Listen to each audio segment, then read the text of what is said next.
Be our last Wednesday of the month of January. So I guess we talk to Grant Hall in February next week. Grant, last time we get you in January. Have you had a dry January, Grant? What's this month been like for you? Well, I played golf yesterday for the first time in 24 days, and it went out there and parred the first 7 holes from the short tees, So I think I've decided that when you don't play, your bad habits fall out, 24 days would be not playing for you. If I were to play twice in 24 days, that would be a record for me, just for some perspective. Well, I know Mike Irwin was going stir crazy, too, because of the weather we'd had. He couldn't play, but he played with me, and so we had a good time.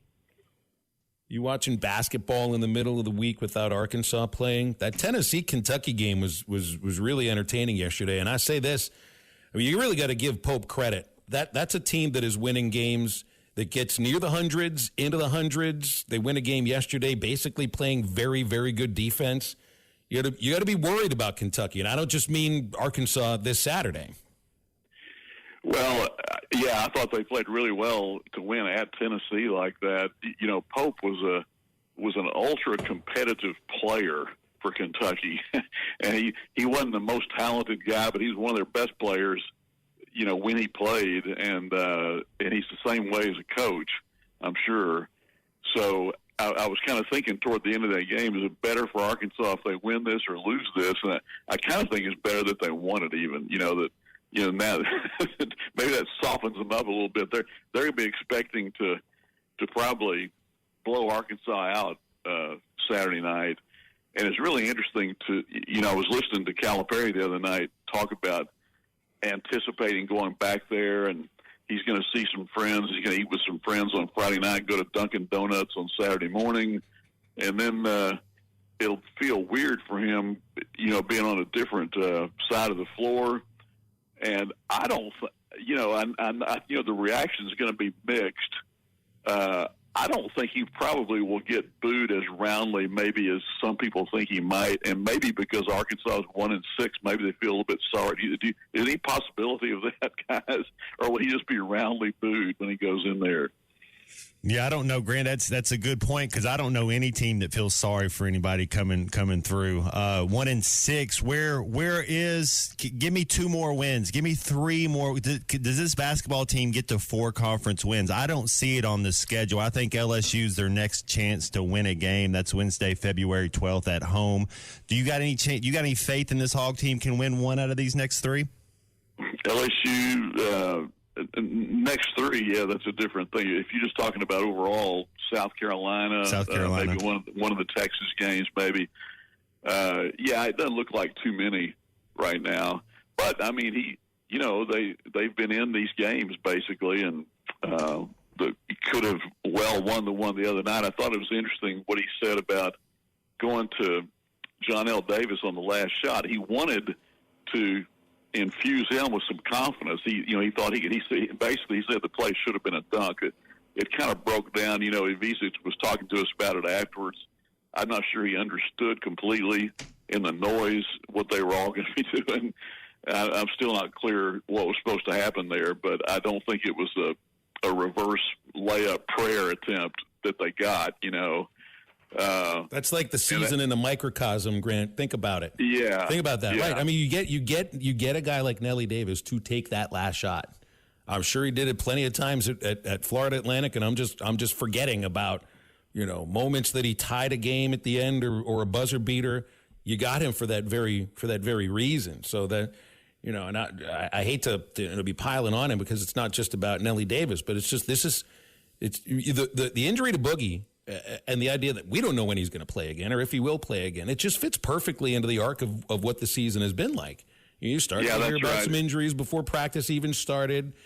Cal's talking about we can't even scrimmage against each other. We're going to be behind the other teams. It's like when you go back and look at some of the messaging, it's not like Cal expected this, but it just fits into the arc of the season. Yeah, and I tell you, an interesting thing I thought was that I was sitting back there with Ronnie Brewer as he was waiting. He was going to do the last 10 or 12 minutes of the program Monday night, and he was talking back there about Nelly Davis specifically, and how when they have these shooting drills, these 3-point shooting drills, to see who can make the most in a short amount of time, Reed Shepherd, the graduate assistant, always wins those. But Nellie Davis is always second, he said. He makes a remarkable number in a short time. And it's like, I know that Arkansas is hitting just below 25% from three in conference play, and he's hitting like 23%.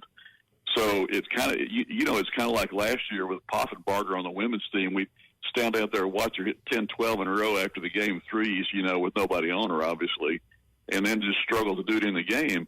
And if he could ever knock the lid off, I know he had that hand thing earlier, but Arkansas in the last two games has shot 31 and 37% and could well have won both games. I mean, if the final play goes differently, they win both those games just shooting that, which means they're playing pretty good defense and doing some other things. Matt, I agree with you. It's hard to see wins out there, and they just got 8 of them, so it's not like they can start pressing or something. They got what they got, and they got to see what they can do with it. Yeah, I mean, the one thing I will say about this team is they scrap, they fight hard, they play hard, and just keep trying to learn the game, keep watching film, don't give up. That's what you hope is. I don't know. You just don't want the last 4, 5, 6 games like the football season a couple years ago. Our last 2 home games, you get beat 45-12 in both games. You don't want that. At least they are. At least they're scrapping and they're fighting. Yeah, I don't think that'll happen. I think they'll keep playing hard, and if anything, they've got a little bit bigger lineup now. I know Boogie played really good defense, and he had great numbers and a lot of stuff that he did. Shoot, Nellie Davis is our best on-ball defensive guard. It's just like, quit shooting so much. But then everybody's like, well, he makes them in practice. And it's like, which I've been around players like that, Grant. I've been around players in practice that you're like, man, you're good. And then you get to a game, and they act like they've never played before. And it seems like it's a little bit too big for Nelly. Like it's in his mind. Yeah, and you would like to see. I mean, the guy did it. Didn't he get to a Final Four at a different team? I think, isn't that right? Absolutely. Yeah. So it's in there. Got to get it out of him. That's what I mean. And we get into this yesterday a little bit about it's difficult to understand or know what to believe when it comes to hype. And sometimes you don't really know what to believe in terms of the. What some people look at in what were poking holes in the hype of a team. But, those who were poking the holes in the hype of the Arkansas basketball team about there just aren't enough bodies, they turned out to be absolutely right about this. Maybe it's a one-off sort of a season where 3 of your best players are either trying to come back from an injury or get injured during the season. But I tell you what, it'd be the last time that you end up having a team with that kind of this kind of roster at Arkansas, at least while Cal's the coach. Yeah, it looks like they've recruited well and have a chance to get another really good player, I was reading about yesterday. So, yeah, I mean, how many teams that lost every single player from the year before? Now you end up getting Brazil back, but he's kind of struggling right now. And I don't know. I mean, I guess they thought since Calipari had one and dones at Kentucky, and he was reloading every year, but he typically had a few guys come back, even there. So maybe it was an unrealistic expectation. The SEC media bought it because they picked Arkansas 4th at the start of the season, and Arkansas was like 16th in the country at one point early. Yeah, I think that's what kind of hurts a little bit is you're being told something and then it's something totally different. Hey, the AFC Championship, NFC Championship, they're over. The Super Bowl is set. And I know we'll get to talk to you next week too. My early thought is if Philly just has to play the Chiefs and they don't have to play the Chiefs and the refs, wink, wink. Then I got Philly. What's kind of? I mean, it's the best defense with the best running attack. Those are the first 2 ingredients you want. Now I know it's Patrick Mahomes, the best quarterback. He hasn't lost a game in 8 years, it feels like. What is kind of your early thought? And then Andy Reid is the winningest coach in Philadelphia history. We all know the Donovan McNabb gate when he was throwing up in the huddle. But what's kind of your thoughts about that right now? Yeah, I imagine you could lose a lot of money betting against Kansas City. I mean, I'm kind of with you, Matt. I kind of like Philadelphia in this game, but I mean, I didn't think Kansas City would beat Buffalo, and if they took the measurement for one referee instead of the other one, Right. Buffalo. Well, and that tight end catches the ball. I mean, you think that was a heck of a play by Josh Allen to get that out there to him. You got to catch that. Well, how about the taking the point off the board that your team earned to go for 2 points, and then you're chasing it the next time, and then after that, the other team goes to. So that was a 3-point difference, as it turned out. It would have been a tie game instead of. I mean, you can't really do that, but if you were looking at the game from a certain viewpoint, I'm sure a lot of people did that. Somebody wrote about that today, I think.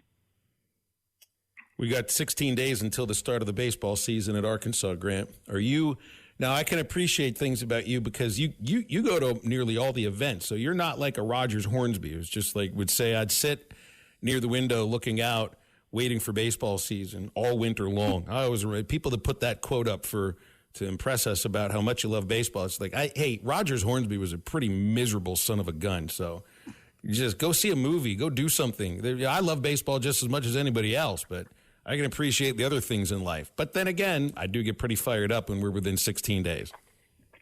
Well, I actually went to 2 of the inter-squad deals the other day and was impressed. I mean, when you have enough players for 2 teams, you got 5 guys trying to win the first base job, and then Kendall Diggs even who played some infield in high school. They told him a week before these scrimmages, hey, you might be playing first base.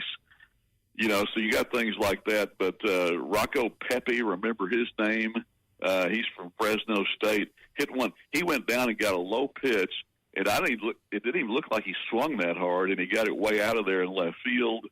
It's interesting. We were sitting there with Bubba and Bubba's 13-year-old son Dalton the other day, and a few minutes later there was Dalton out there in the berm, and he had a chance to catch a long home run by, I believe it was Anderson. But the uphill berm rose up and smacked him, and he went down, and the ball went over his head. But he got the ball, but we gave him all kinds of grief over that. You didn't just do it. The baseball team used that cut of him falling on his face on their on one of the video highlights from that home run. So I mean, that was. There were baseball people across the country that had a little laugh at Dalton's expense. But remember, that's the same kid who caught a foul ball beating 20 other kids for it at the SEC tournament 2 years ago and was celebrated on television for doing it. So it's like, well, yeah, you win some, you lose some, right? Hey, remember the name. I know he's just 13 years old, but something tells me he's going to be a really good baseball player because he's just lived it growing up. But, it was fun, and I think it's not too hard to say this every year about Arkansas baseball, but I think they've got 4 potential good starting pitchers. Now, I guess we'll see the first weekend, guys. We probably see all 4 of them and see how they do. I guess, is it Washington State, I believe? That's right. The Cougars coming in. Hey, I meant to ask you this on a text. Might as well do it here. So Albert Pujols' Dominican team that he's managing won the Dominican series. You don't really find a lot of Hall of Famers, the greatest of all time, that turn into major league managers. But Pujols, you think he may end up being one of those people? I'd love to see it, man. I'd love to see something in St. Louis happen because they're reeling right now. I can't tell if they've done a whole lot in the off season. They're starting to remind me a little bit of the Pittsburgh Pirates. Stop it! Oh, come on. I don't mean through the last 20 years of baseball history, but you mean in the last 2 years? Sound like an Alabama football fan. That's exactly right. Oh, I've got the smallest violin for you right here, Cardinals fan. Goodness gracious. Well, hey, listen, when it comes to basketball, from 1958 to 1977, I went to nearly every home game at Arkansas, never went to the postseason. So I have been through this stuff before, not just 1 or 2 years of lean years, so I should have more patience, right? BetOnline is the world's most trusted betting platform and your number one source for online betting in 2025. Whether you're a seasoned fan or a first-time bettor, BetOnline is your ultimate game day companion. With the largest selection of odds on everything from football to NBA, college basketball to NHL and UFC, BetOnline is your number one sports betting source for the new year. From every touchdown to three-pointer and hat trick, BetOnline has you covered with odds, stats, and more for every game, every play, and every win. BetOnline, the game starts here.